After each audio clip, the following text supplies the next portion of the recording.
We're going to create a spin-off of my penguin project, and we're going to learn a few advanced techniques in code that you probably didn't do, but it's in the docs. And then you'll be able to have a chance to be creative and have some fun with the code that I've created here with my penguin. I've explained this before, but where I got my inspiration was right here with this picture of the penguin. I used that when I coded mine. Okay, to create a spin-off, you're going to have to just click underneath my penguin when you get the link right here. And it says save as spin-off. Yes, let's change it just a little bit. It's a spin-off of Ms. Milton's penguin. That way you're giving me credit for having created the original code. I'm telling you this now because you will be spinning off some of your peers' projects. Please put their name here to give them credit because they were the original creator of the code. Okay, click Save. Once you do this, you've just created a copy of my penguin. And now we're going to do a few things to it. Like in the agenda, you saw like the baby penguin, you saw the penguins wearing hats in some of the examples. I'm going to show you how to do this easily and quickly without having to recode the entire penguin again. Because that would, if you look at all the code, you could type it in or paste it, but let me show you a fast way to create another penguin. Let's go to the documentation. The documentation we're going to need for this exercise is near the bottom. It's in this place called transform. And we're actually going to need two. One of them is translate, and the other one is scale. Scale will help us make a baby penguin. If you wanted to, you could also make a giant penguin by doing scale. Translate will help us move it to a different location on the paper. So let's first do scale.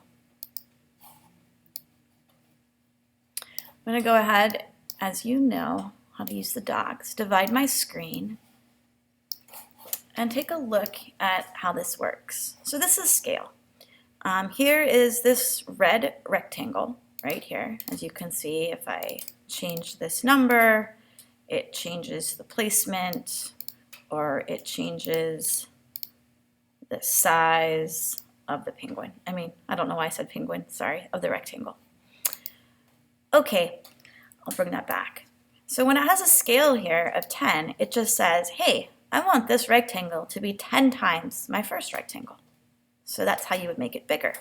Or I want this one to be 3 times the size of this last rectangle. Now if you wanted to make it smaller, all you would have to do is, instead of 3 here, I could put 0.3. One thing about that is when I press return, the oh no's guy is going to come up. Oh, well, let me fix that. He doesn't like it just being 0.3. He wants a 0.3. Okay.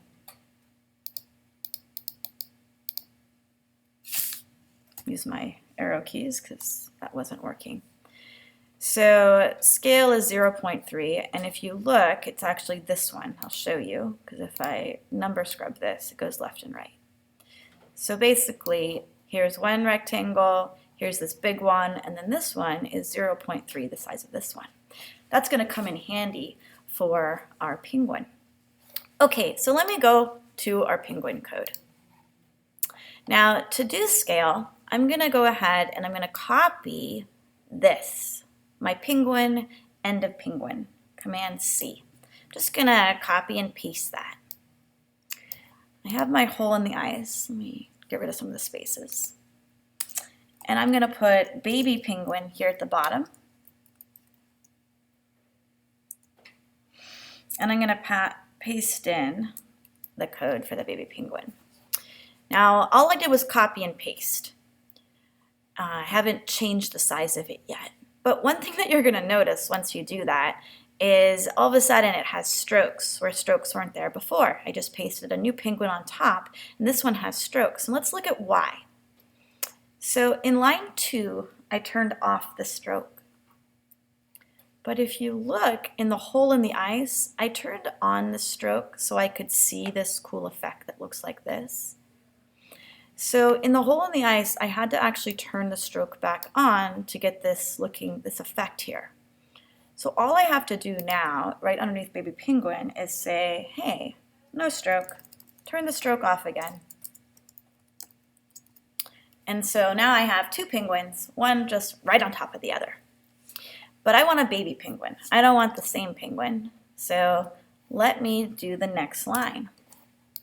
You could copy and paste scale. So I'll do scale 0.3, Command C, or you could type it in. Ooh, but now he's hanging out in the air. And I don't want him hanging out in the air. Actually, I want to make him a little bit bigger. Let me try 0.5. You decide how big your 0.4, how big your penguin's going to be. But he's hanging out in the air. And if I could move him, but if I move him this way, it's just going to move one piece at a time. So there must be a better way to move the whole penguin at once. And there is. So the next part of the documentation I'm going to look at is down here. It's called Translate.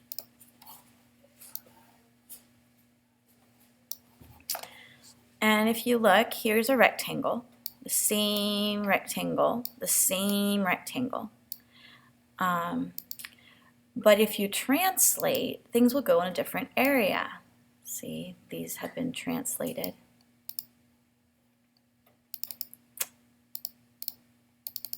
And these have been this one's been translated. And you might not quite understand this perfectly, but it says basically take this code and move it to this point instead. Okay, so I'll just copy this translate code. I like to work smarter, not harder. And in my baby penguin here, I'll just press Command V. All right, he moved, but that's not exactly where I want him. So let me just play with the X value a little bit and play with the Y value a little bit until I get him to kind of where I want him. You decide. You don't have to put him in the same spot as me.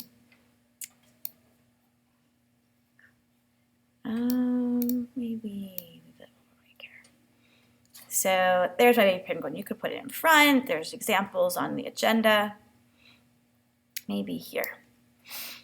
But I want the baby to be a different color than his, I don't know if that's a mom or a dad, but I want him to be a little bit different color. So to change his color, I just have to go into the code. And since I understand a little bit about code, I could just change the fill. This is going to be a baby girl, so I'll make her pink. And if you notice, you've got to change the rest of her. I want the rest of her to be the exact same shade, so I'm just going to copy this line of code. So I change this line. No, this line's white. So if I change this line, oh, that's what happened. Okay, edit undo. So let me make sure I get the right, oh, there it is, it's purple. Okay, delete that line and press Command V. So now I made the baby penguin pink. So I just showed you a few things. I showed you how to spin off another project.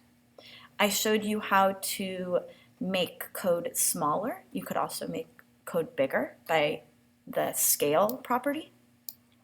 And finally, I showed you how to move all of the code at once to a different location. Please, at this point, I want you to be creative and have a little fun with the penguin project so they don't all look the exact same. Please follow the agenda and add some details and creativity to this penguin project to make it much more creative and original. Thank you. Have fun.